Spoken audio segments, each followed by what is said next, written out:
You are listening to an episode of Megan is Not a Parent But. And today's episode is brought to you by Positive Parenting Class Pass. Positive Parenting Class Pass is my 6 simple positive parenting classes to kickstart your positive parenting journey. You can start today at bekindcoaching.com/classpass. In today's episode, we will be chatting about emotional intelligence and maturity. So get cozy, grab your notebook, and let's dig in.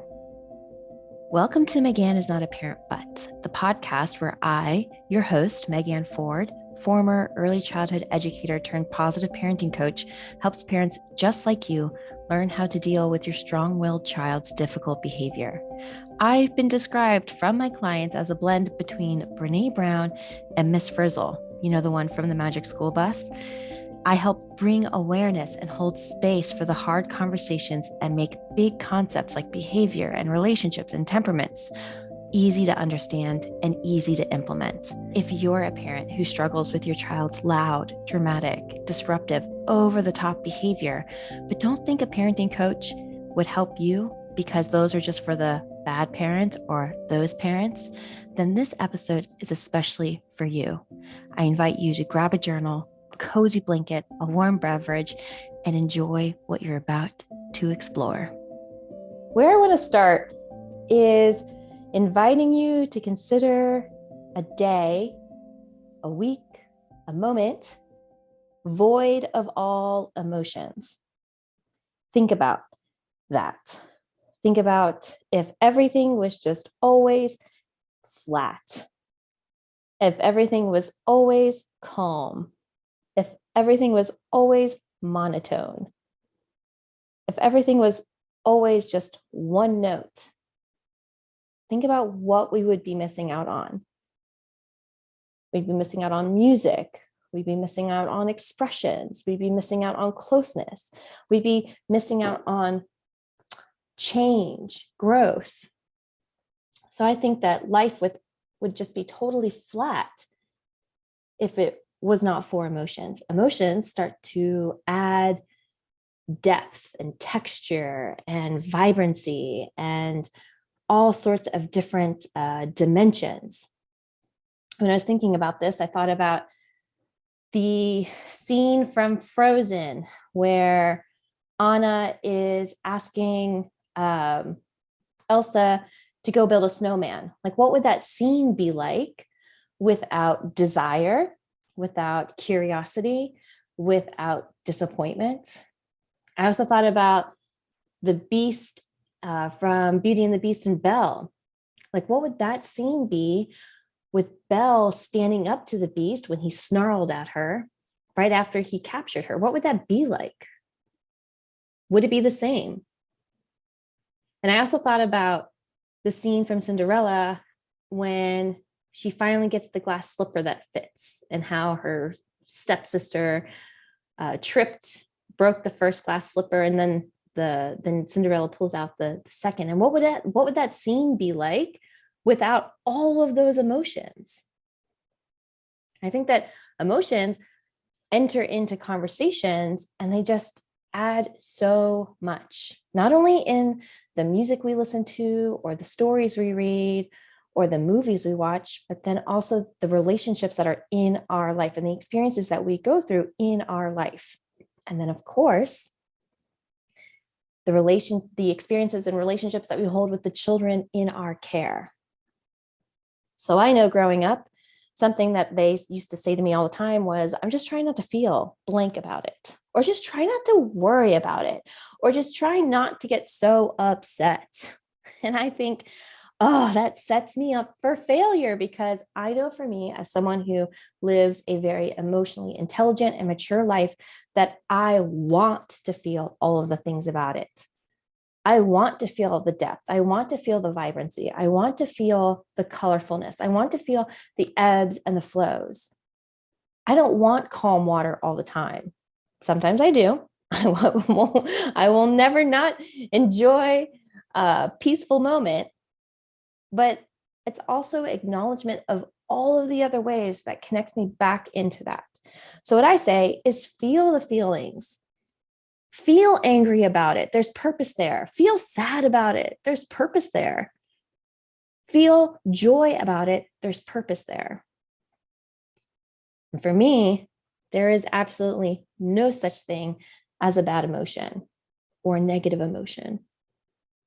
I think that when we get into that binary, which we're going to get into a little bit more, when we start thinking like there's good things and there's bad things, there's happy things and not happy things, there's comfortable and uncomfortable, and we should only be feeling comfortable and never feel uncomfortable. I think that is dangerous. So if you're like me, probably the experience maybe you've had is that I was raised to think that there were bad emotions and there were certain emotions that I shouldn't feel. Mainly, I shouldn't feel anger. Mainly, I shouldn't feel disappointment, and I shouldn't feel pride. Those are big ones that I would feel over and over and over again. I think about when I fell and scraped my knee and I was met with, it's okay, you're okay. Hop up. I wrote hope up, but it's hop up. You're so brave. When in reality, in that moment, I felt hurt. I felt actual pain. I didn't want to feel brave. I didn't want to be told that I was brave. I wanted someone to be like, yikes, yeah, that hurt. I wanted someone to acknowledge my presence and my experience, my reality. I also thought about when my sister took my favorite toy and broke it. And it was met with, well, she didn't mean to. She's just your little sister. You're okay. You're the big sister. Toughen up. Whew. And you know what? In that moment, I felt anger. I felt upset. And finally, I think about an award that I got in my 7th grade from my 7th grade science teacher. And I was proud. I was sharing this experience to others, to classmates, to friends. And I was told, okay, tone it down, Megan. No need to rub it in. And in that moment, I felt proud. I wanted someone to call that out. This is the experience that you're feeling. This is what you're going through. And because I didn't have that, it had the impact of being alone in my experience. And maybe this is something you've felt too. Having these big moments, these vibrant moments, these intense moments come up, and then being alone in it, or feeling like I need to hide it, or I don't need to share it, or I'm wrong for sharing it, or I'm bad for sharing it. And because of that, what I started to find is that not only was just I alone in my experience of feeling that, then I started to respond to those experiences in immature ways. And I think immature is an important concept here. Maturity is about developing. It's about skill development. When you are immature at something, it means that it's not practiced. Maybe you don't even have awareness around it. So you're immature in this zone. It has nothing to do with age. It has nothing to do with any sort of accolade.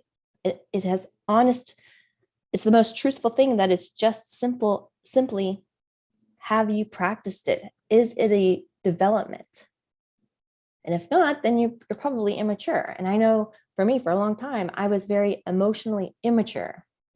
I had all of these experiences and I didn't know what to do with it. Being met with the adults around me, I realized like, oh, they too were immature in their experience of it. They too never had time to cultivate even an awareness of emotions.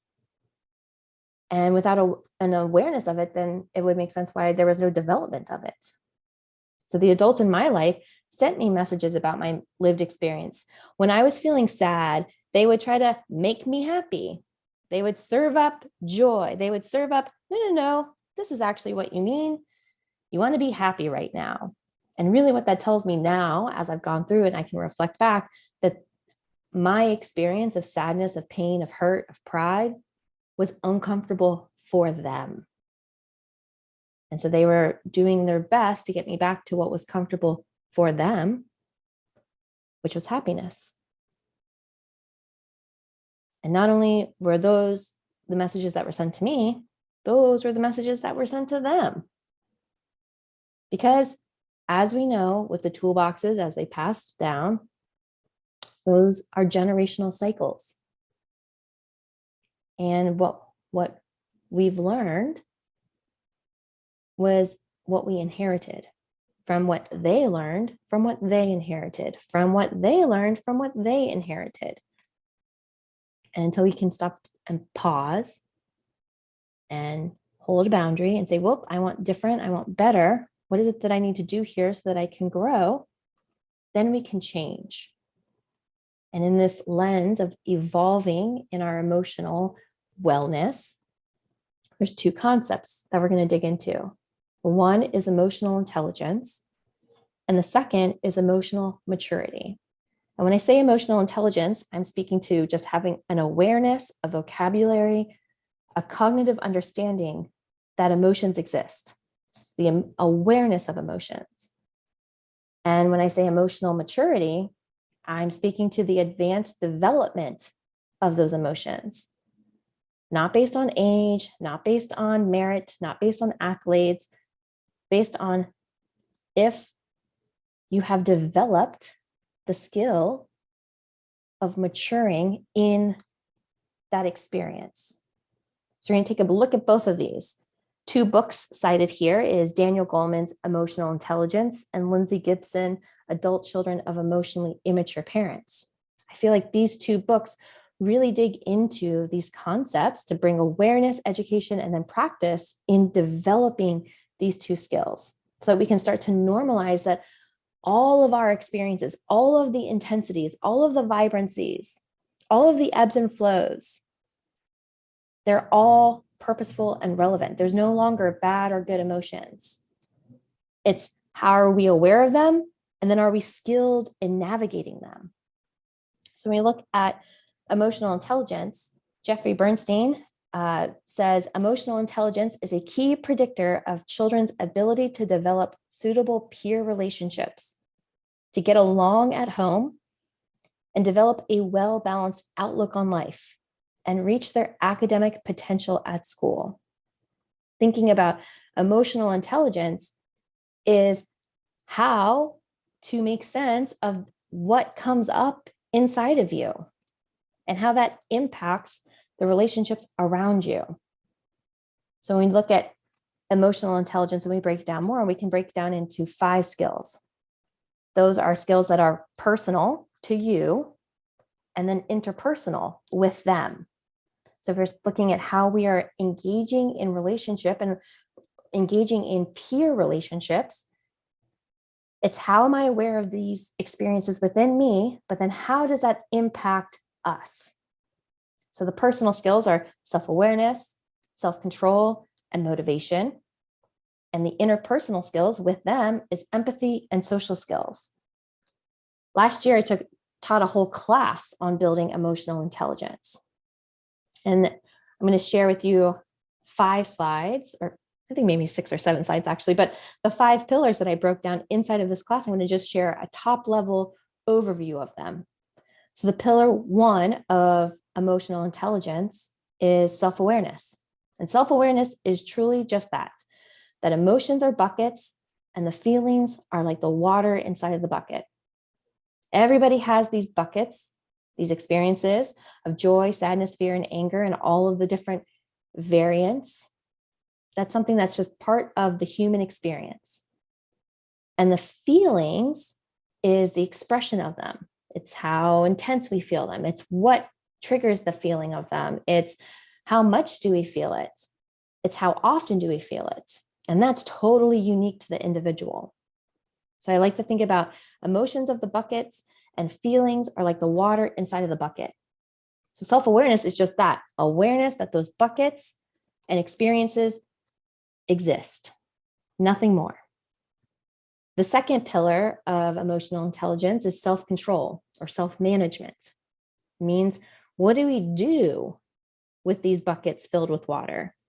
What do we do with my joy bucket full of all of my experiences of joy? What do I do with that?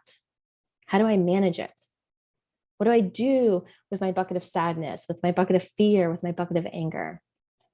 Filled with all of the experiences and intensities and vibrancies and all of the expressions of them? What do I do with them to release them? How do I empty the bucket? Pillar 3 is motivation. Motivation is why. Why do we want to manage them? Why do we want to control them? This is where we get into internal or external motivation. External motivation is pressure coming from the outside. Am I not expressing or managing or releasing my anger bucket because I'm scared to? Because there's an external force? Was there a punishment? Was there a threat?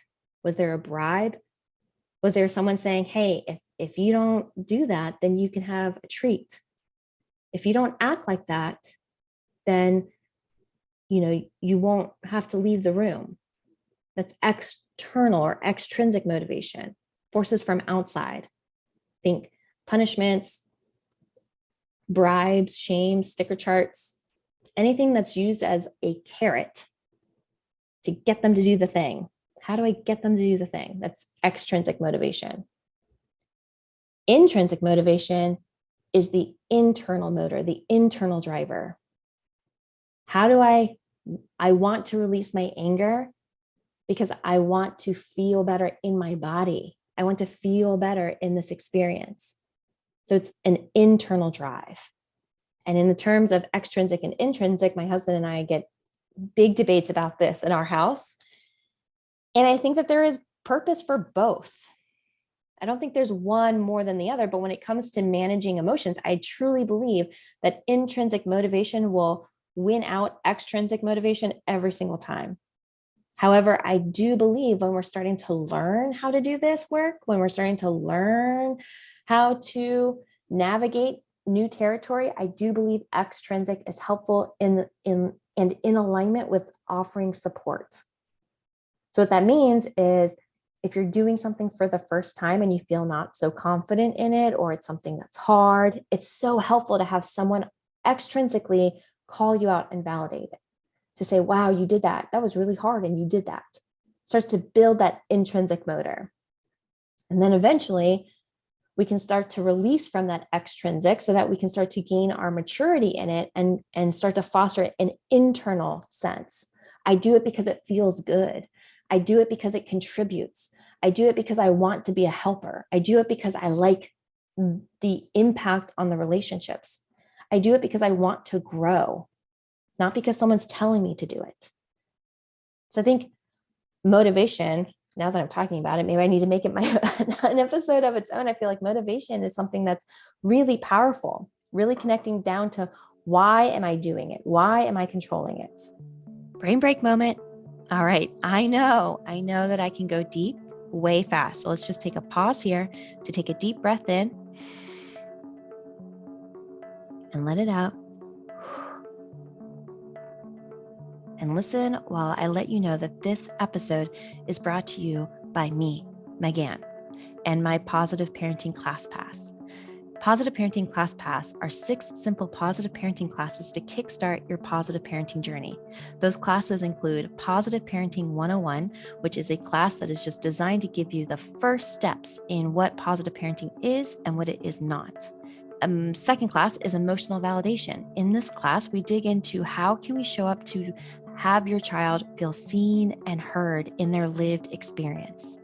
The third class is Setting Boundaries, all about communicating, enforcing, and allowing testing of your secure and consistent and firm boundaries. The fourth class is a class called Ending Entitlement. Inside of this class, we dig into how we are showing up using tools of entitlement and how we can start to release those tools and begin practicing tools of empowerment and choice. And we know that what we put down, they're going to pick up. The fifth class is a class all about natural consequences.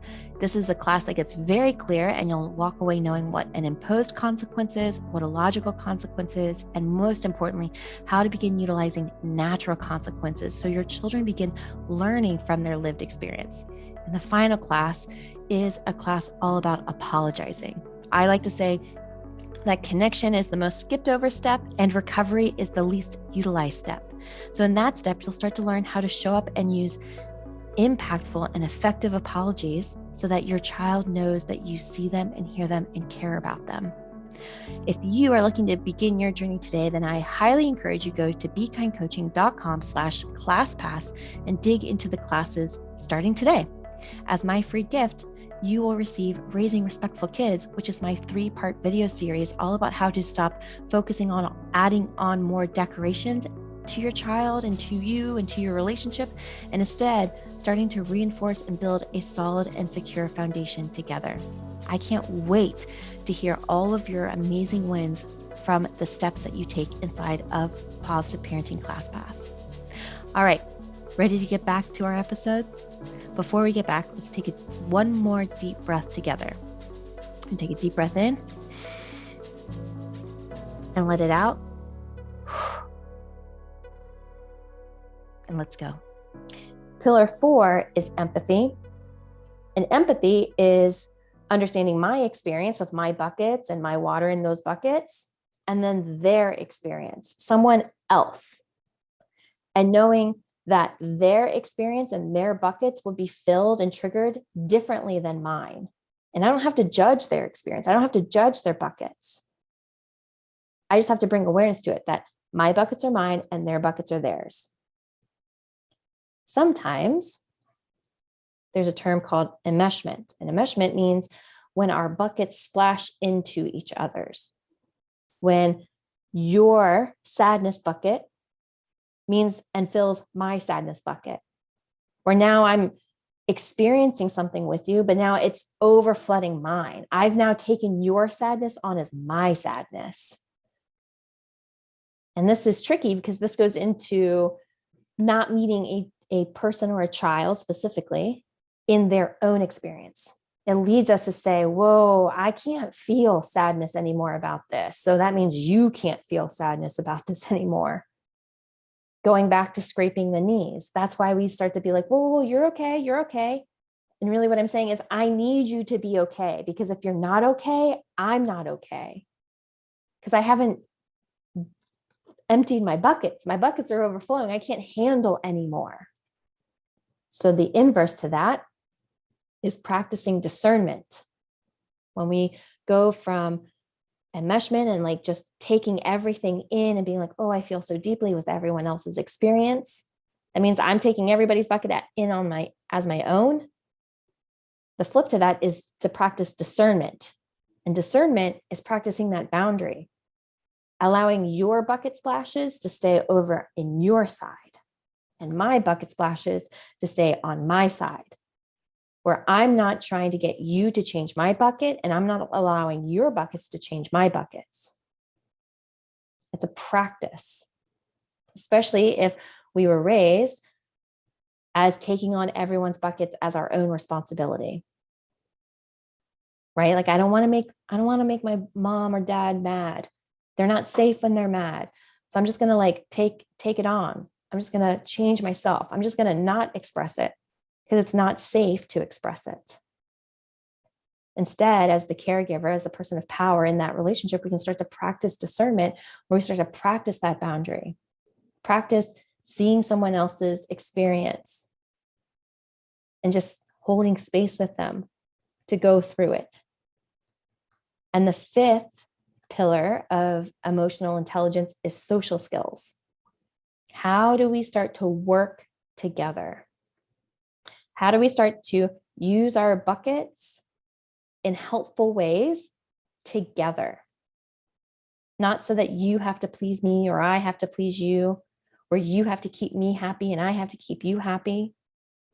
Or we can start to say, hey, we have a common goal here, and it's to build an intrinsic motivation of growth together.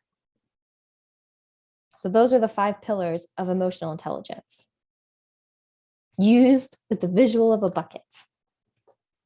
Why I wanted to start there is because in order to develop it, right, we have to have awareness of it. So understanding that those buckets are there, understanding that we have awareness around it, and we can understand the system and function of it.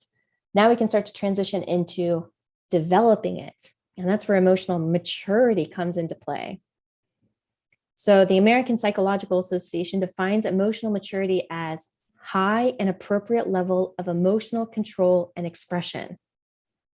Emotional immaturity, on the other hand, is a tendency to express emotions without restraints or disproportionately to the situation. So what we said before, it's like having awareness that I have the bucket, knowing that I have water inside of the bucket, then how do I manage it? And do I do it in mature ways or do I do it in immature ways? To break this down even more, I'm going to use Kevin Everett Fitzmaurice's 6 levels of emotional maturity. And we'll go through each of these 6. And it's important to note that in this example, in this framework, he calls it the 6 levels, that all of these levels can be used interchangeably. We're going to go through them 1 through 6. However, just bringing awareness to where you are allows us to deepen that practice, allows us to deepen and mature that skill. So I want you to think about them as just, again, these 6 buckets, just like emotional intelligence. Now we're just going to go through the 6 buckets of emotional maturity. So what do we do to develop these skills? So the first bucket of emotional maturity is responsibility. He writes, when a person reaches level 1 of emotional maturity, they realize that they can no longer view their emotional states as the responsibility of external forces, such as people, places, things, fate, forces.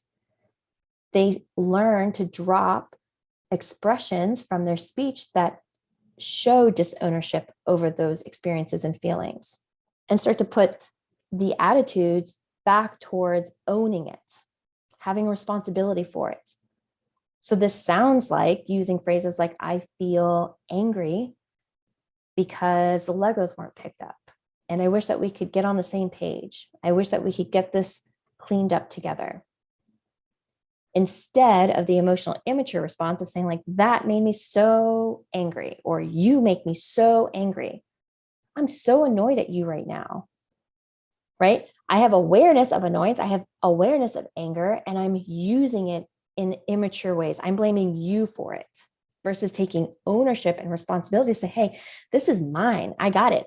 I'm holding my bucket. I've got water in my bucket, and I need to go release it. So the first stage of emotional maturity is responsibility, taking responsibility for it. The second is honesty. Emotional honesty concerns the willingness of a person to know and own their feelings. It's about dropping the defenses. It's about not packing it up and putting it away, out of sight, out of mind. It's bringing in and saying, hey, I'm going to hold this. I'm going to treat this. I'm going to be honest with this. When someone says, hey, how are you doing? I'm going to be honest. I'm going to say, yeah, I'm doing all right, but things have been kind of challenging, but I'm working through it. I have my support system. So I'm more honest with the people around me. Now to say, I don't tell everyone this, like Brene Brown says, find people who deserve to hear your story. But to the people that are in my inner circle that are close to me, I am going to be honest. I am going to be vulnerable. I am going to share.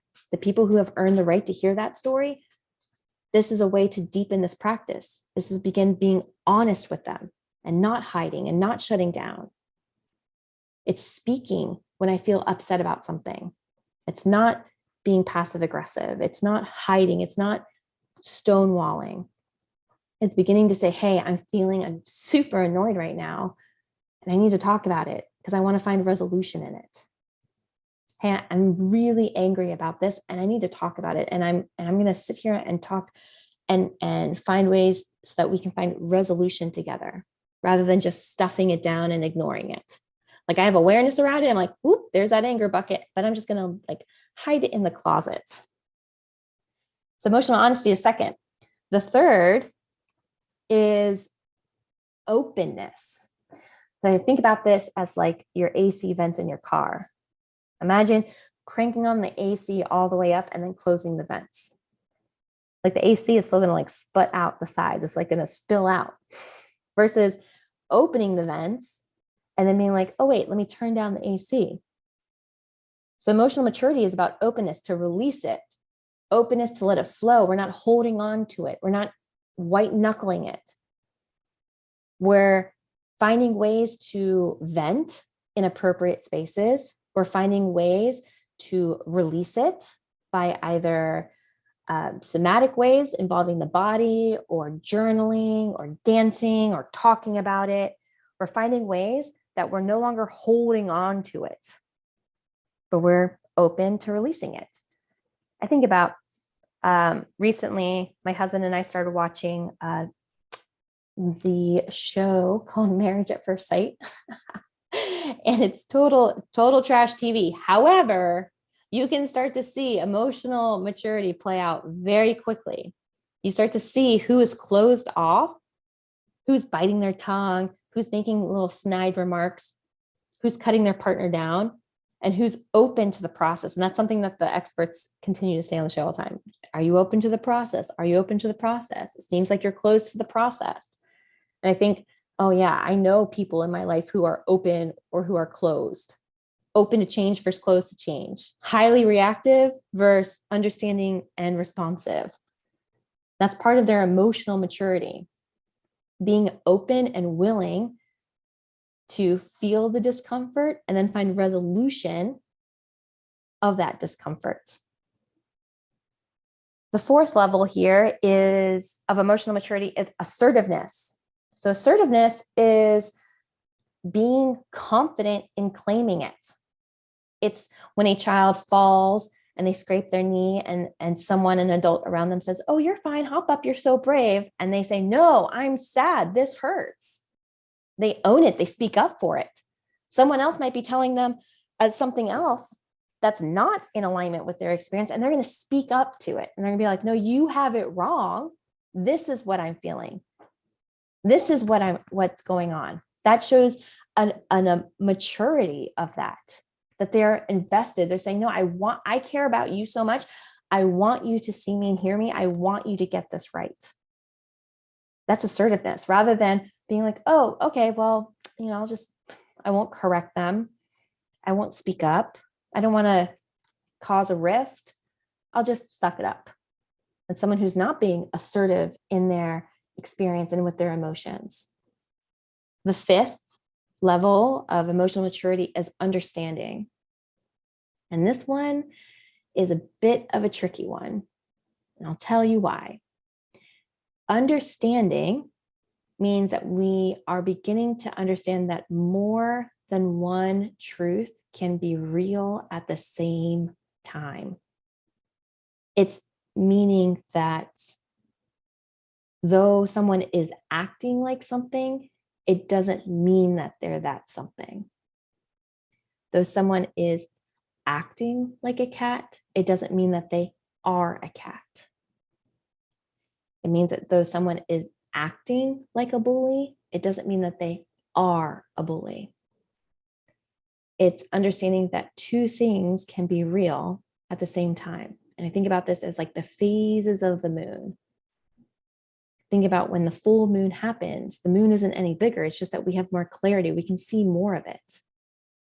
Just as a new moon, when we don't see the moon in the sky, it doesn't mean the moon is not there. It just means it's hidden. We don't see it.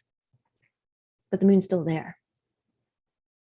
Where I find this deepening in this journey is understanding that though the caretakers in my life were very emotionally immature, they were still good and worthy humans.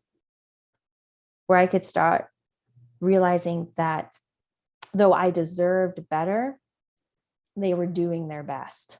Not to excuse them or release them of accountability, but for me to understand that two things can be true simultaneously.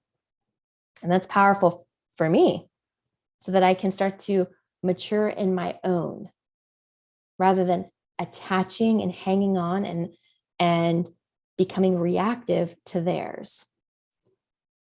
The final bucket of emotional maturity is detachment. It's the deepening of that practice. Detachment is understanding that your experience, again, does not make it you. That you're feeling angry, you are not anger. That you are having this experience without identifying as it. Detachment is having the experience, knowing the experience, feeling the sensations in our body, and then navigating it without causing harm to other people. I like to think that it's like putting on all the different shirts in your wardrobe, but that they're separate from you because you are a good and worthy human. I think about this in terms when we talk about good and bad parents. And when we think about the qualities of like what makes a good parent versus what makes a bad parent, whenever we start to exhibit things that fall under the bad parent category, we will quickly deny its existence. So if we think that bad parents let their kids have lots of screen time, let's just say like that's a belief that we have, right? Good parents always entertain. Good parents do art projects. Good parents go out to the park. Good parents never have screens. If we start to introduce screens, then that's going to be a conflict of identity. Because now we're starting to say, whoa, wait, I'm utilizing it. They like it. However, I feel like a bad parent because we're using it. That's when we start to project all of those feelings onto the thing, which in this example is screen time. We start to think like, okay, screen time is bad. All screen time is bad. Anyone who uses screen time is bad, versus thinking like, wait, maybe it's not the thing. Maybe it's how we're using the thing. Maybe it's an invitation for us to start to not villainize the thing and start assessing how are we using it? What is the motivation here? What is the experience here? How can we start to develop and mature this expression in it?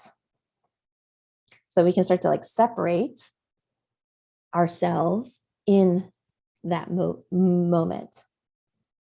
So just to refresh, the 5 pillars of emotional validation or emotional intelligence is self-awareness, self-control, motivation, empathy, and social skills. And the 6 levels of emotional maturity are responsibility, honesty, openness, assertiveness, understanding, and detachment. And we start to develop our emotional intelligence and our emotional maturity, we can start to embrace all of our experiences. We can start to experience all of the scenes of our life. We can start to enjoy all of the moments. We can start to see all of the perspectives. Going back all the way to the beginning with Anna wanting to build a snowman, we can see all of the different sides. We can start to see the complexity of just that one scene. We can start to see all of the different sides and all of the different experiences in the argument between Belle and the Beast. We can start to see the levels of maturity. We can start to see the levels of awareness. And finally, we can start to see the depth and vibrancy within the story of Cinderella and the glass slipper. We can start to see everyone's perspectives, even the stepsisters. Even the stepsisters' jealousy eliciting the tripping. We can start to see it and say, ooh, I get it. Your bucket of jealousy was filled and you didn't know what to do with it, so you tripped him so that he would break the slipper. I get it. I see it. And of course, the more that we develop these skills, the more that we can hold them with the children in our care. Because you know who's quick to feel things? Children. But you know who's not as emotionally mature? Children. They are on the journey of developing it. And what a powerful privilege and honor to be the person to be in space of someone else developing those skills with you. As you're developing these skills, as you're developing this awareness, you can start to watch and develop these skills with them. And I think that's one of my favorite things. It's allowed me to deepen it, especially as an early child care teacher, having this awareness, having this lens, being able to do this work with other people's children, this is powerful. It's powerful. So in closing, let's consider, are you aware to reflect back all the different emotions you experienced throughout the day or even moments? So if I were to say, what were all the different experiences you had yesterday? Would you be able to reflect back on that? To be like, oh, well, you know what? I felt really great at breakfast. And then I felt a little bit nervous going down to the pool. But I felt excited when my friend came and joined me. And then I felt disappointed because the pool was dirty, so I had to wait. But then I came back in and felt excited to play a game. I could start to recall all of the different expressions.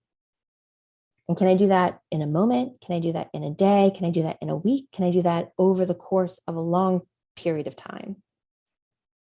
The second point to consider is how comfortable are you in holding your own discomfort and others' discomfort? Or do we quickly put it down? We're like, nope.